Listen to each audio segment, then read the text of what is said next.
Pada bagian ini saya ingin menjelaskan bagian mengenai kerjasama antar berbagai aliran kepercayaan atau aliran kehidupan Kristen. Ya, kita tidak bisa mengelak suatu fakta bahwa memang denominasi, aliran, sekte itu pasti terjadi dan terus terjadi. Mengapa? Simpelnya karena kita memang beragam. Keragaman itu suatu keniscayaan. Keragaman dalam bahasa, keragaman dalam berpikir, keragaman dalam etnis, keragaman dalam perjuangan, bahkan keragaman di dalam bergereja. Nah, keragaman itu apakah mengubah core belief seseorang? Bisa iya kalau core belief-nya unbiblical. Bisa tidak merubah atau mengubah core belief dari orang-orang yang beda kalau memang core belief-nya yang diajarkan adalah biblical view. Nah, di sini memang diperlukan bapak-bapak gereja, para teolog, hamba-hamba Tuhan yang betul-betul serius belajar. Jadi bukan hanya sekedar pandai berkhotbah di mimbar, tapi studinya tentang biblicalnya sangat tidak bertanggung jawab, menggunakan penggunaan bahasanya, cara penyampaiannya, sistematika penulisannya dan sebagainya. Nah, kalau bagi saya, kita bisa bekerja sama dengan semua gereja.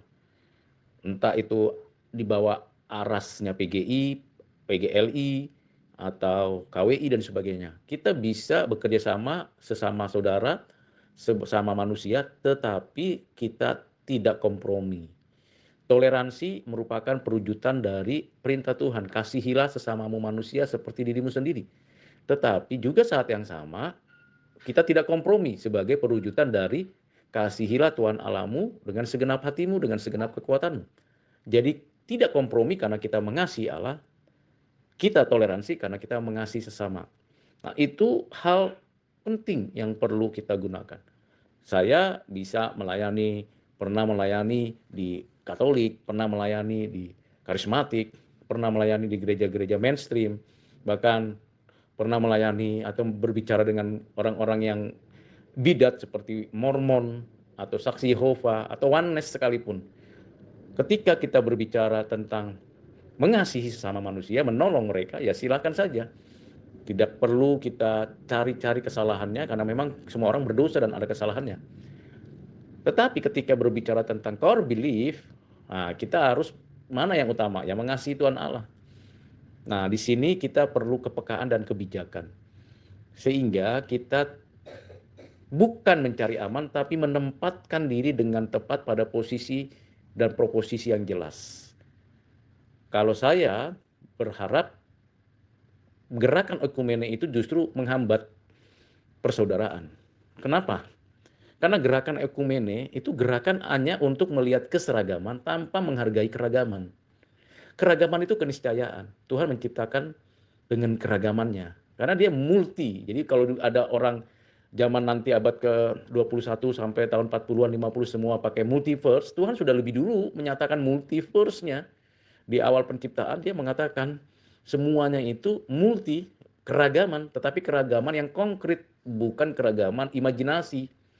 Namun bagaimana dalam keragaman itu sinkron berkorelasi dan berkorespondensi supaya bisa ada yang namanya saling mengasihi. Nah, pada konteks ini memang saya harus mau tidak mau menyampaikan pemikiran-pemikiran filsafat yang lebih penting untuk menjawab pertanyaan. Nah, kalau ada keseragaman, maka kita secara tidak langsung me, menilai pekerjaan dan karya Allah itu adalah salah karena tidak seragam. Tidak seragam. Tuhan menciptakan tidak seragam, ragam. Dan itu sampai sekarang juga terjadi. Lalu kita mau buat seragam, nggak bisa.